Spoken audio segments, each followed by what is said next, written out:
on? You're tuned into the On The Beat podcast. Make sure you follow us on IG at onthebeat.podcast. This is your boy Supa Mario, and you're tuned in to the On The Beat podcast. Let's go. Yeah, you on the beat, talking on the beat, learning on the beat, watching on the beat. Get your skills up, won't you listen up? Yeah, you tuned in live, yeah, you on the beat. The beat podcast.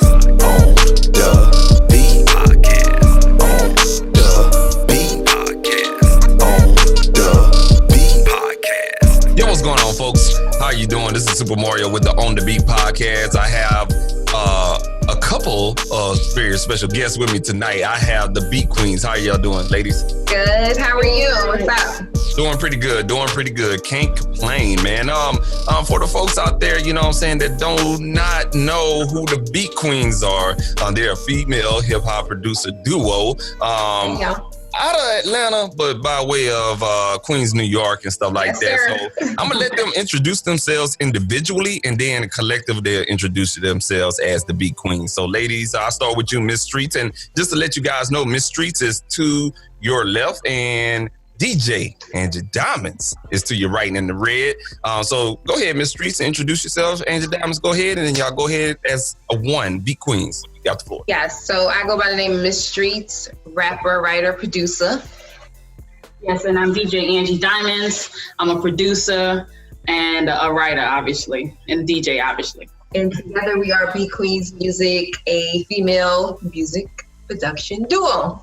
Yeah. Cool beans, man. And these ladies, you know what I'm saying, they sent over their press kit and everything like that. And I had a previous conversation with them. They've been in the music game for a long time, man. So if you're looking at them, don't be now. They ain't new to this game, man. They've been around, man. You know what I'm saying? And that's what I like. You know what I'm saying? I like to have people, you know what I'm saying, that's been around and they can offer something to you as a listener, to you as a viewer and stuff like that. So we're gonna go ahead and get into this this interview or whatnot.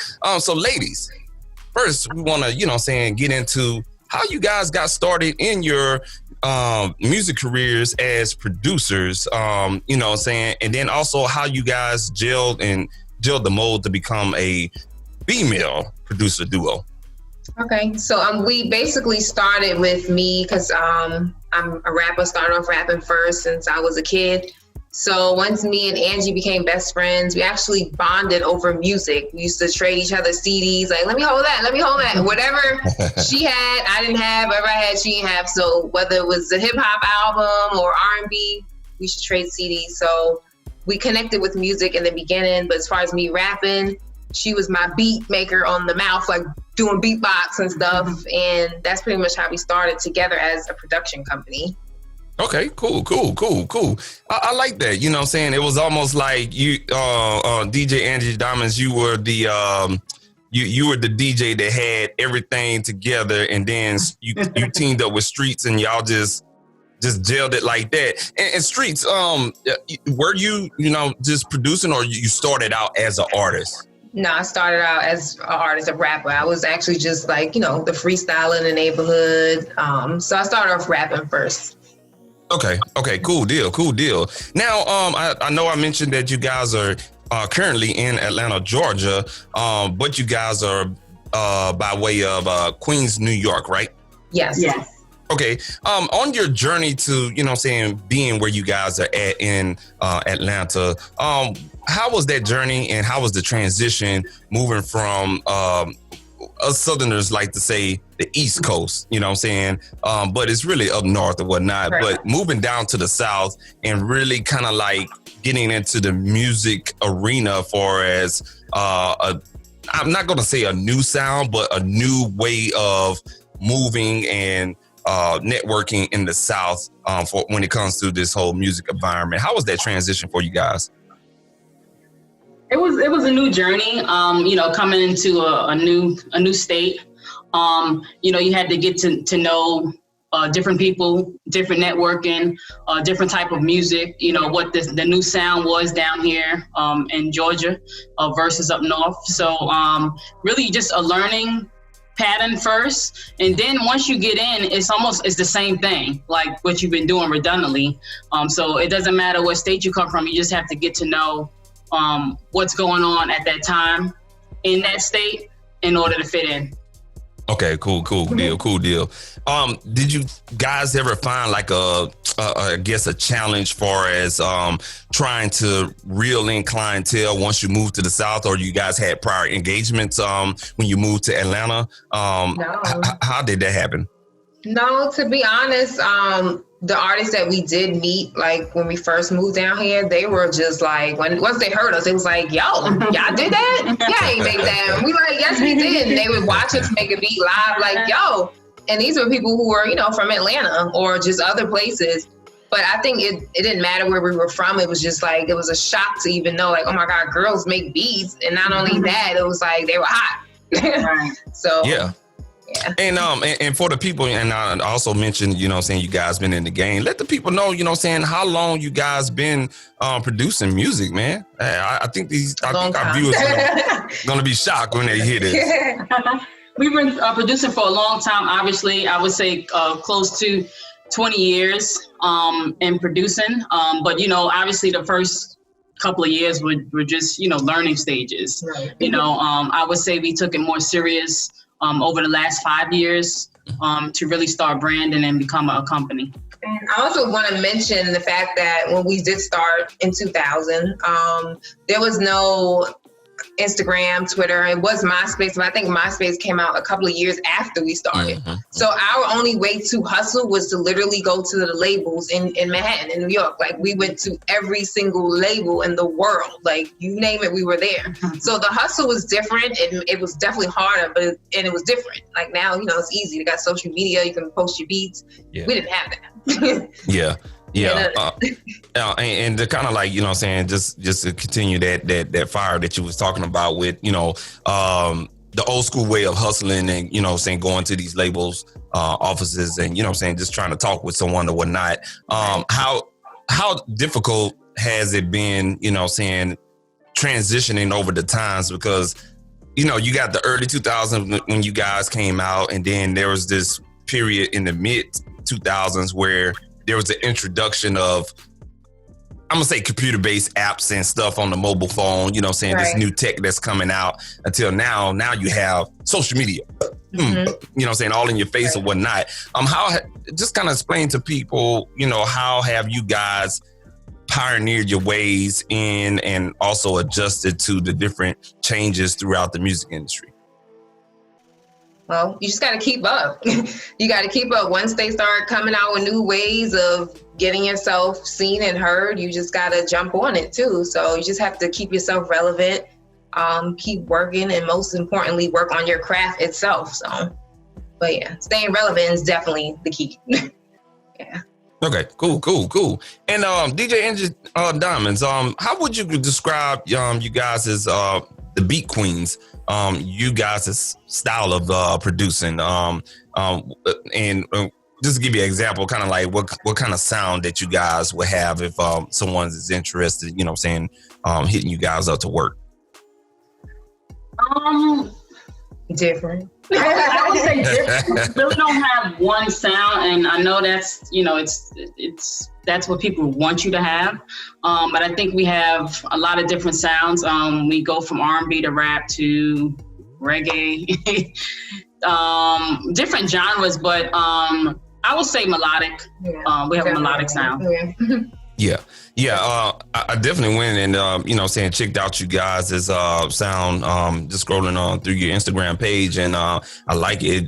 I definitely hear the East Coast sound rooted in your productions and whatnot. Right. But I like how you guys have a. If it was described one word, it's cinematic. You definitely paint the picture there, and it's just not somebody that's gonna get up on there and they're like, you. Right. It's made for lyricists. Right. If I can put it that way, you're 100% right. Yeah, there you go. There you go. Something. Yes. Yeah. So let's segue and talk about, producing for projects such as albums, EPs, singles. for artists or whatnot. And, you know, saying we really want to, you know, let the artists, you know, get in tune with you guys or whatnot on this segue right here.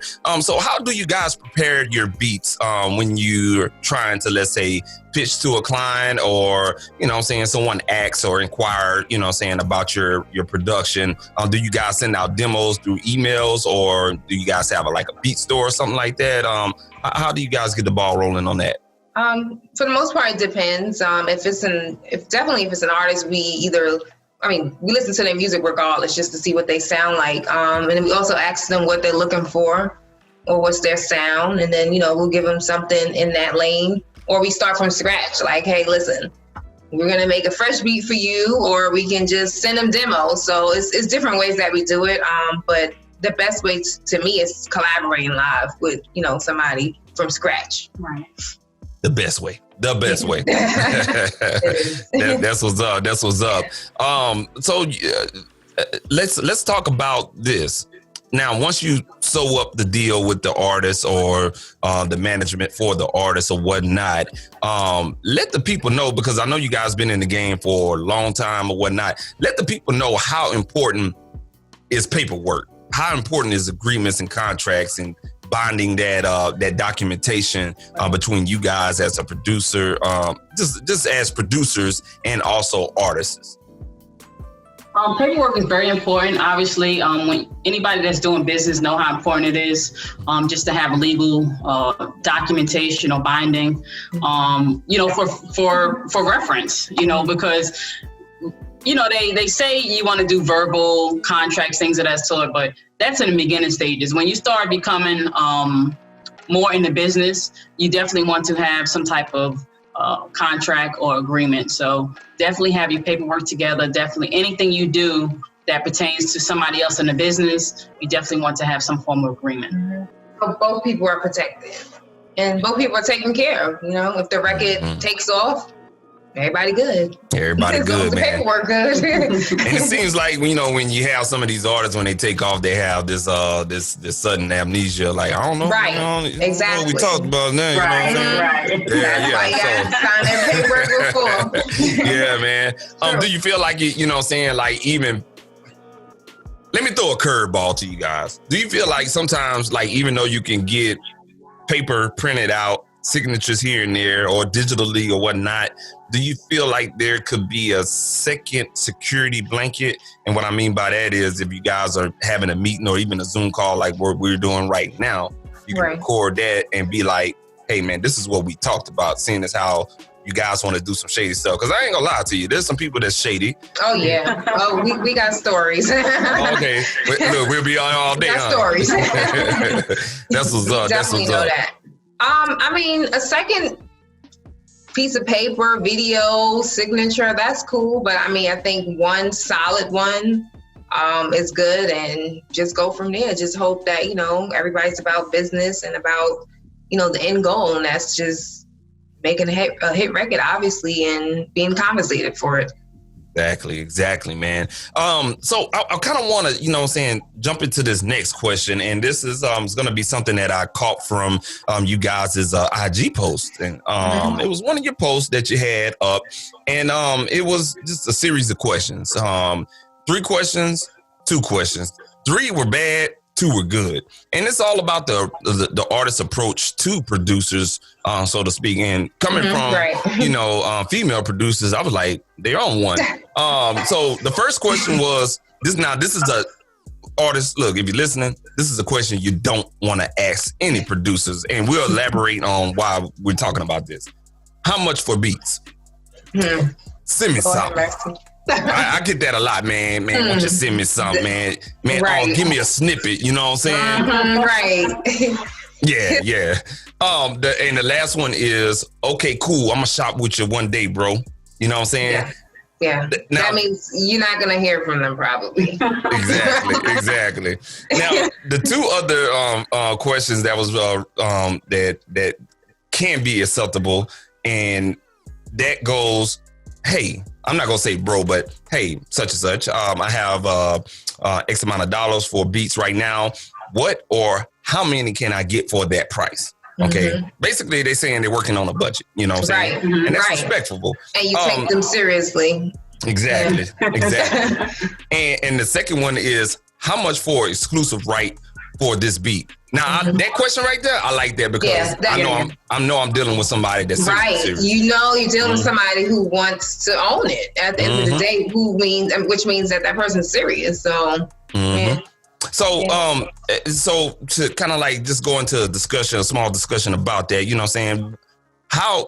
Explain to these artists the approach to a producer, and also why we like to have that approach, you know what I'm saying, coming from artists, and the reason why I'm kind of going in this direction is because a lot of artists, they have this respect factor for producers. It's like out the door. Oh man, that's just another dude that made beats like that. You know what I'm saying? They don't value the art of the music. Because if you didn't have a producer, you'd be having pencils banging it on the desk. Real talk, you know what I'm saying? So kind of explain to these artists and people that's getting new to this music industry, explain to them the approach and why it's so important. Like, you know what I'm saying? Like, just don't come at nobody sideways.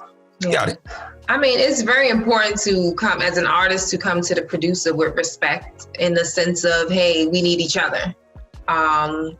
Once you step to them that way, I feel like, you know, the whole situation should work out because, you know, the producer feels like, hey, I'm needed and wanted in this process.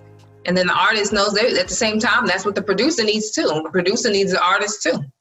So, yeah, I say that, you know, the artist should definitely, if you're new and you're looking to work with producers, just be respectful and mindful that, you know, they work just as hard as you. They charge. They may not charge. They may want to sign a production deal with you, but, you know, just come in a business-minded way and just have respect for the producer. Right. And just a question that popped up, it's not on my sheet, but is it important for a producer to have management to deal with, you know what I'm saying, all the questions and all the BS that comes with trying to nail down that deal? You can. I mean, it's totally up to you to see what you can actually do yourself. If you feel like you can't do it yourself, then you definitely need some form of a management to help you out. So it just depends on the person or the group. But management does help, you know. It makes it a little bit easier too, as far as, you know, you as the producer, you're not really worried about, I mean, you want to know what's going on, yes, but your main focus is to make beats and not really doing other things. You want to be a part of the process of getting things together, but, you know, you're more focused on making your beats. Right. Cool. Manager's cool. Yeah, cool. It's not a necessity, but, you know, it's cool to have. Exactly. And it's probably something that you need once you start having that volume come in and stuff like that. Yeah, once you get bigger clientele, and of course you know, you're bigger, then you're gonna need it, you know. But yeah, because yeah, that's right. Because I asked that question because I've been in a lot of networking events virtually throughout the pandemic, and a lot of up and coming producers that's like really just scratching the surface a year in or whatnot. They want to get in so fast, but they don't have that patient factory. You know what I'm saying? Right. You guys been doing it over a little bit over 20 years. If you don't have that, you can forget about it. That's just with anything. But as a music producer, if you don't have patience, you know, you might as well get out of it now. I like how you said it. You might as well get out of it. Because I mean, it literally takes one opportunity, one hit. It may take 2 years, 5 years, 20 years. It just takes one opportunity, one record to open the door for the rest. So you have to have patience. And I think that goes both for producers and artists and anyone that's definitely getting in this music industry. Exactly. So let's transition to current works and, you know, saying things that's going on currently with you guys. I know you guys sent over a press kit, and you guys are working with a major label right now. You're doing a little bit of film scoring and also commercial placements. So shout out to you guys and salute that as well, man. For some of these new producers, you know, these new beat makers and stuff like that, if they wanted to take their craft to the next level. Let's say, for instance, we have that patient producer, you know what I'm saying? And, you know what I'm saying? He's really been grinding and doing what he has to do, doing everything that he needs to do for 2 straight years. So you're making a little money over here, making a little money over there or whatnot, but he want to take it to the next level besides just selling beats on a beat page or a beat store, or, you know what I'm saying, just dealing with the Joe Schmo down the street or in the city or whatnot. What can they do to level up their craft in order to take them to the next level of production? I would definitely say find an artist if you can. If you're a producer and you find an artist, that's like the best thing. We've had several. It's kind of hard to keep them, you know, through personal situations. Some getting incarcerated, you know, just not wanting to work as hard as we wanted to work, or them not seeing what we seen in them. But for a new producer that's trying to take themselves to the next level, you definitely should find an artist. You and that artist should work until you can't work anymore. Create hits, and together y'all blow up. For real. That's what I really feel like. That if you're a new producer, you should find a good artist. Exactly. Gotta connect with you. Yeah. Say it again one more time, Angie Diamonds. I said they got to connect with you. There has to be a unique sound. Cool, man. So we're going to go ahead and go into this next question, guys. I want to get you guys' opinion on collaboration, you know what I'm saying, for all who's listening and watching. I want you guys to explain, you know what I'm saying, the importance of collaboration, you know what I'm saying, just in context, not really artist and producer, but just collaboration with people in the music industry. And the reason why I say that is because there's this new social app called Clubhouse. It's really kind of taken off. A lot of people are flocking to it. A lot of people are talking about it. I'm in there, and you know what I'm saying, even before this interview, you know, I was in there just listening, you know what I'm saying, chimed in on a small room. I liked the topic that they had up or whatnot. And it was just really collaborating with other folks and, you know, networking with other folks. Somebody made a point, and it was this social media influencer type of guy, but, you know, you could tell he worked a lot with people in the industry, because while he was talking, I went to his Instagram page. Like, wow. One thing he said was Instagram is a good tool, but it's not a good tool, because you see and you just see. You see the folks, and that's it. You really can't, you know what I'm saying, connect with them and ask them questions, because there is a etiquette you have to do when it comes to direct messaging and stuff like that.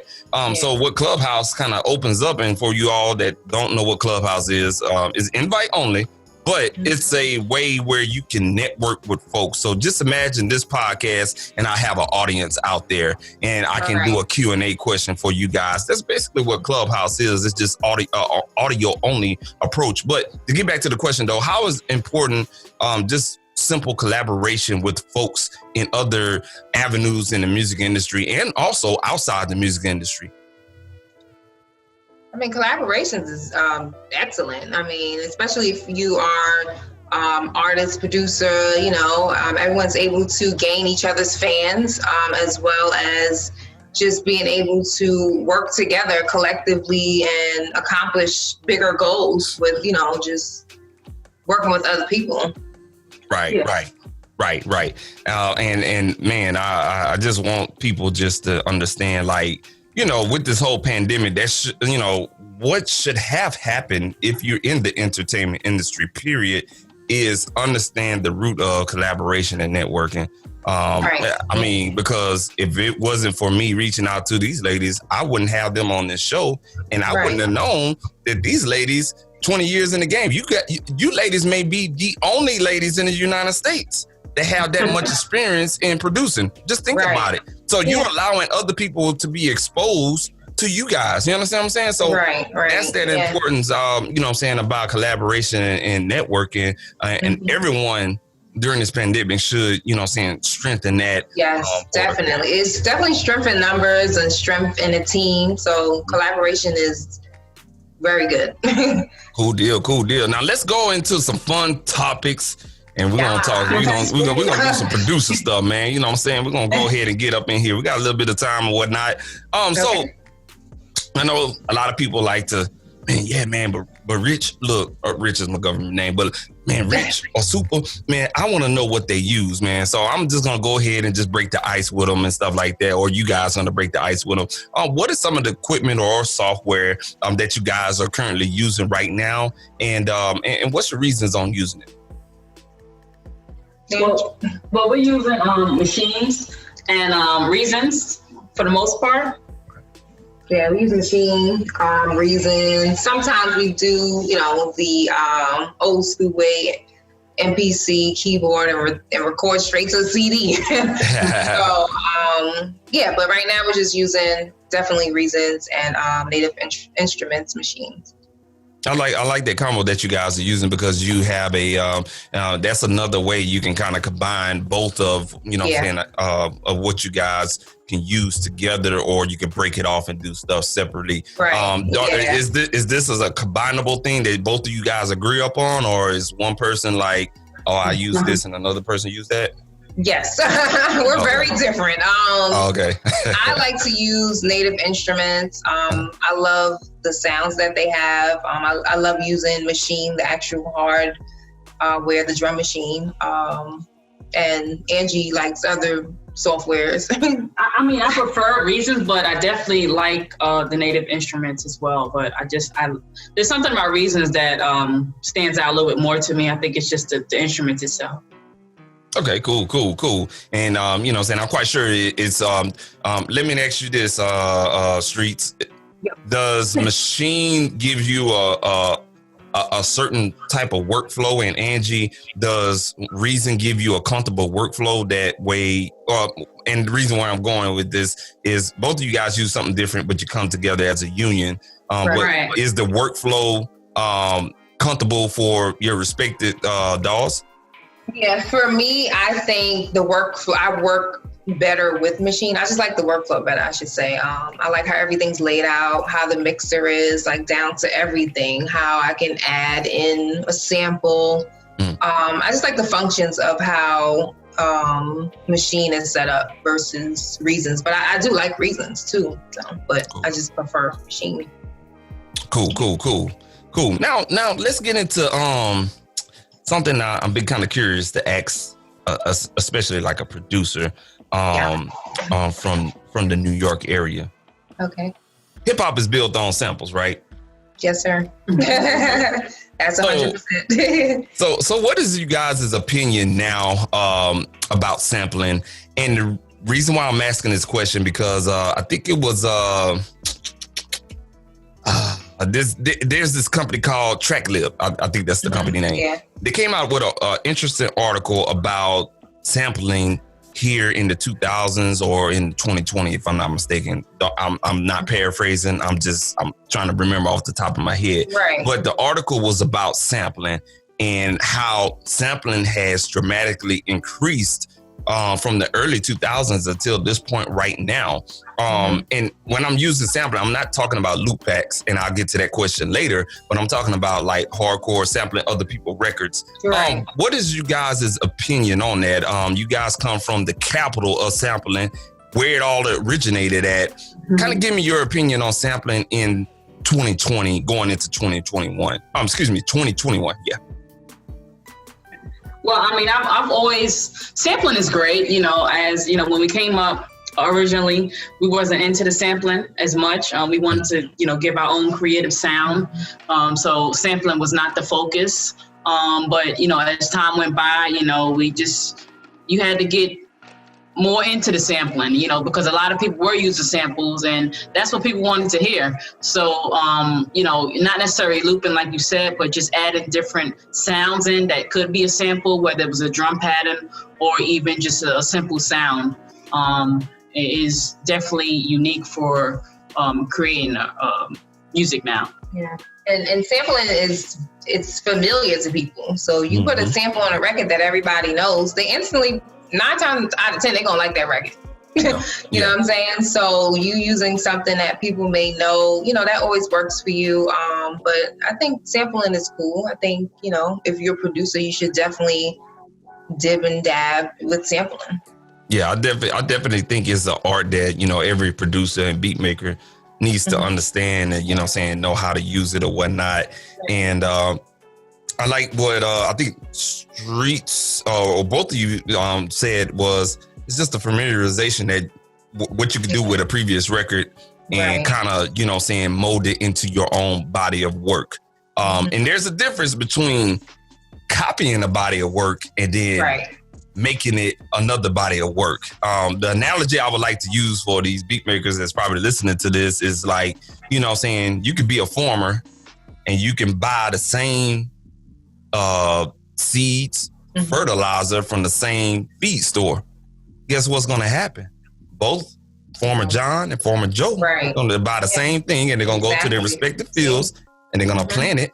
They're going to come up with the same whatever crop and make money, actually make millions off of it.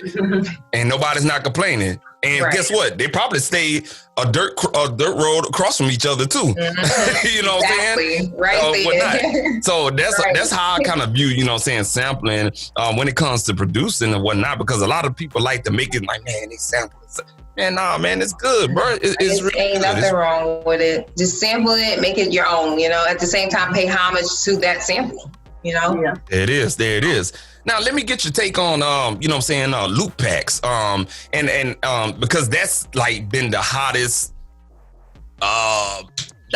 way of producing here in the last, I'm gonna say a good 3 to 4 years. It has blown up within the 3 years. But loop packs, sample loop packs, where you have somebody create melodies, create these different stems and loops or whatnot, and they put it all together as a collective whole, and they go out there and sell it or whatnot. And we have these companies like Splice, Sounds.com, Looperman, believe it or not.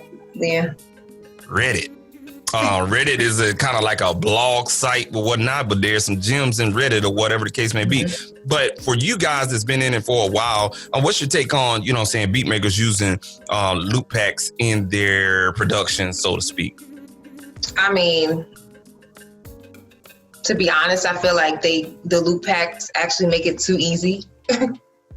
So it actually makes some producers lazy. At the same time, it can give you something to work around. I think they're okay as long as you make them hidden. As long as you create your own thing around it, reverse it, filter it, do something to it different where it doesn't exactly sound like you just hit download and put it on a track. And right. Right.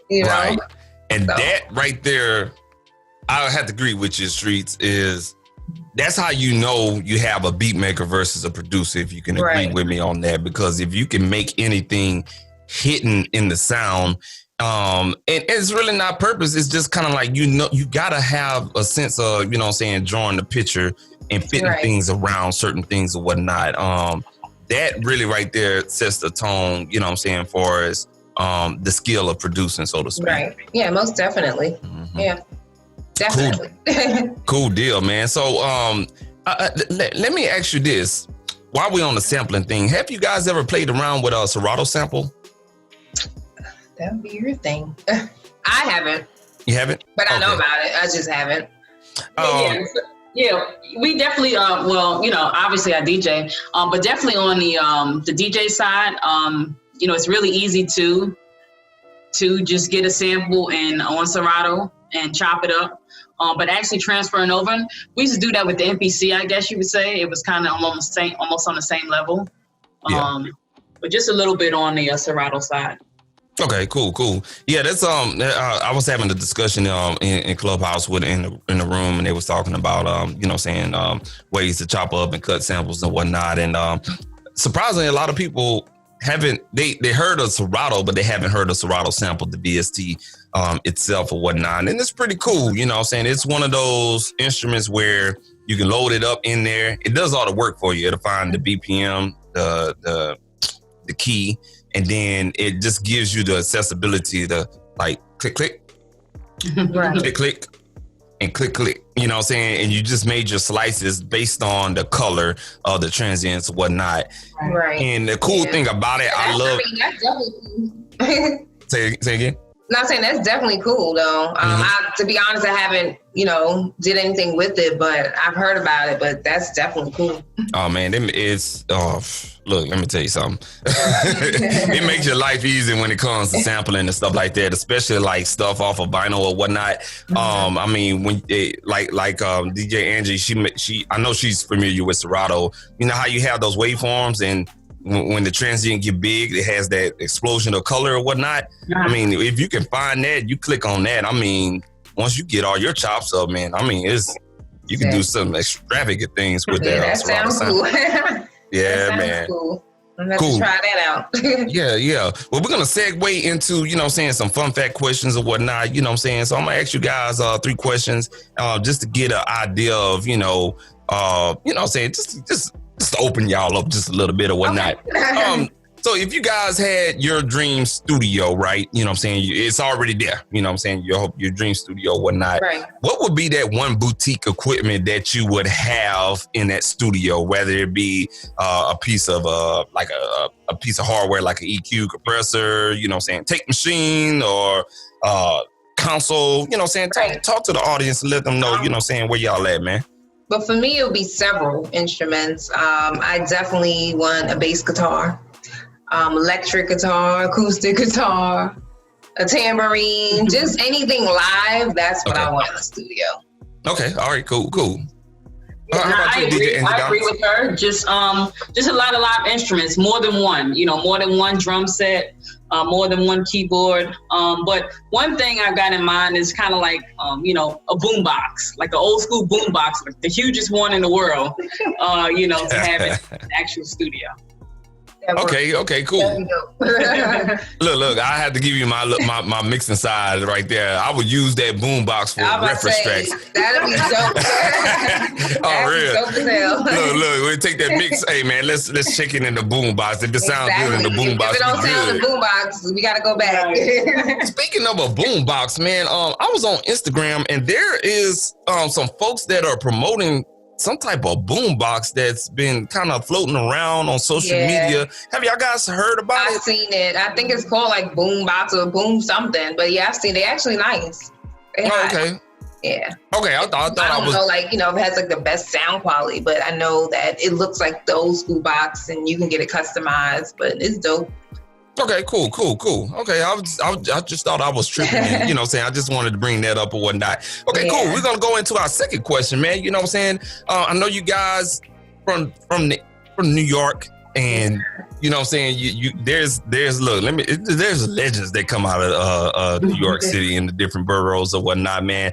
Kind of give me. I guess I'll start with you, Miss Streets, and then you can kind of pass it to DJ Angie Diamonds. Tell me. Okay.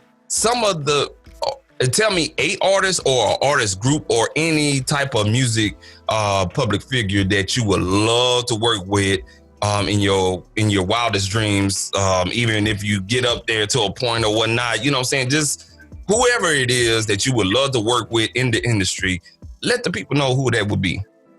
I mean, to be honest, I have several, but a dream collaboration would be Rihanna, be Queenz beat, only because we made like several beats for her. And on the hip hop side, I'm a huge DMX fan. I don't care how old he gets. We got beats for him too. Yeah. What up, X? Yeah. How about you, DJ Angie Diamonds? I'm gonna definitely go with Nas. On the hip hop side, she named 2, so I'm gonna go with Nas on the hip hop side. He's straight out of Queens. His music is life. So, and I think we actually have some great music that he can collaborate on with us. Besides that, R&B, it's so big, but I'll say Beyonce. She'll take it to the next level. Of course. Oh, man. So definitely. Get Queen B on anything. Hey, Exactly. Yeah, yeah. I like Beyonce. I like Beyonce. Rihanna too, man. Those two right there, you know, probably one of the biggest of our generation, so to speak. Definitely. That to do it for the females in artistry period or whatnot, man. So salute to those answers right there. I like that, man. You know what I'm saying? Yeah. two New York rappers. Yeah, I like that. That's not biased though, but you know. No, respectable. That's what's up. Well, look, we are at the end of the interview. Damn. I'm glad these ladies came on and whatnot. You know what I'm saying? Chopping it up with your boy Supa Mario on the Beat podcast. So let the people know what's next for the Beat Queens for you guys, man. What's next on your radar in the future? So right now we are working on some of my new music. Yes, Miss Streets is back in the lab. So I'm working on an EP, as well as we are working with artists too on little singles and things they got going on. Most importantly, we're trying to up our game as far as getting into movies, into scoring, and commercials, just different things. Because most producers think it has to be an artist on your record. It doesn't. Like, you know, your music can play on video games, movies, commercials, just all types of things. So, you know, we're just working on everything right now, just being all over. Yes. People, if you caught what she said, two things, I'm just going to say two phrases. Sync licenses, go look it up. Yes, definitely. And video content, go look that up. 2020 has taught us a lot of things about where we're headed in the next 10 years and beyond. You know what I'm saying? So producers, y'all take those two words and go look it up for yourselves, man. Yep. Cool deal. What I want you guys to do is go ahead and spit out your social media information, whether it be individual, together, whatever you got out there. You ladies got the floor. Go ahead. All right. So together you can find us on Instagram. It's Beat Queenz Music, and Queenz is with a Z. And then myself, what's my thing on Instagram? Oh, it's Real Miss Streets on Instagram, and Streets is with a Z. So that's where you can find me. All right, cool deal. You know, you can find us on Instagram at Beat Queenz Music. That's with a Z once again. And of course, just follow both of us. Follow all the pages. DJ Angie Diamonds on Instagram. I don't do too many social media sites, but you can just find our product at Beat Queenz Music as well. All right, cool deal, folks. You can go follow them again on Instagram at Beat Queenz Music all together. Follow Miss Streets at Real Miss Streets with a Z, and also DJ Angie Diamonds. That's crazy. And also follow DJ Angie Diamonds on Instagram as well at DJ Angie Diamonds as well. DJ Angie Diamonds, you said your call handle like you was on the radio or something. You like, yeah, DJ Angie Diamonds. I like how you said that. I like Definitely. That's what's up, man. Again, you know what I'm saying, I appreciate you guys, you know what I'm saying, coming on to the podcast and chopping it up with me, Supa Mario. I hope you ladies have a very prosperous career. I already know that. When I come to Atlanta, I'm looking for you guys. I want to tap in with you guys. So, you know what I'm saying, this space, you're going to get familiar with it. I'm just waiting for them to finish out all this vaccine stuff and whatnot, man. And we definitely going to make it happen. And again, I appreciate y'all, man. Y'all keep doing y'all thing, and we will not be strangers, folks. Go ahead and y'all follow them on their Instagram handles. I have all of that in the description, so make sure you do that. And ladies, y'all keep doing y'all things, people. Thank you. Go ahead and hit them up and stuff like that. This has been the On The Beat podcast, and you know what I'm saying, ladies, y'all chunk up y'all deuces, and we are out of here, people. Peace. Bye.